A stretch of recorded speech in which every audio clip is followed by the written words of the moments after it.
విజయవాడ 6 ఏళ్ల బాలుడి ఆయువు నిలిపిన వైద్యురాలి అప్రమత్తత రహదారి మీదనే సిపిఆర్ చేయడంతో సత్ఫలితం సోషల్ మీడియాలో వైరల్ అవుతున్న వీడియో వైద్యురాలు రవళికి ప్రజల నుంచి అభినందనలు అయ్యప్ప నగర్లో విద్యుద్ఘాతానికి గురైన 6 ఏళ్ల బాలుడు సాయి అపస్మారక స్థితిలోకి వెళ్లిపోయిన బాలుడు రోడ్డు పై వెళుతున్న తల్లిదండ్రులను గమనించి స్పందించిన వైద్యురాలు రవళి రోడ్డుపైనే పడుకోబెట్టి కార్డియో పల్మోనరీ రిససిటేషన్ సిపిఆర్ చేసి ప్రాణాలు పోసిన రవళి తరువాత ఆసుపత్రికి తరలించి పూర్తి చికిత్స చేయడంతో కోలుకున్న బాలుడు రవళి చేసిన కృషికి అందరి నుంచి ప్రశంసలు.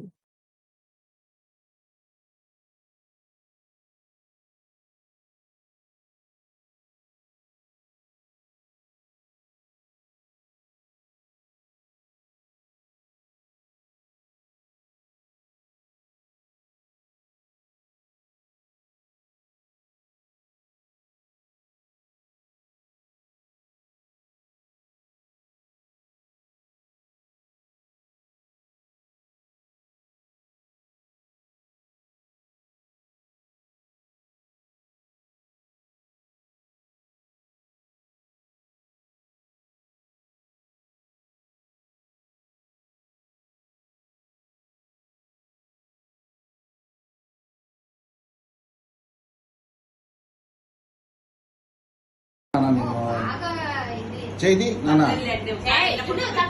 తప్పు చేది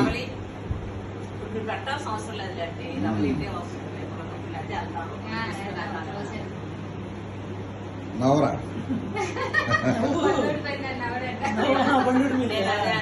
నీ వైద్య వృత్తికి న్యాయం చేస్తావు నాన్న. నీ దగ్గరకు వస్తే ట్రీట్మెంట్ చేయడం కాదు, రోడ్డు మీద ఉన్న పిల్లలు ట్రీట్మెంట్ చేస్తావు. అది గొప్ప తల్లి వచ్చి నా సంబంధం లేదని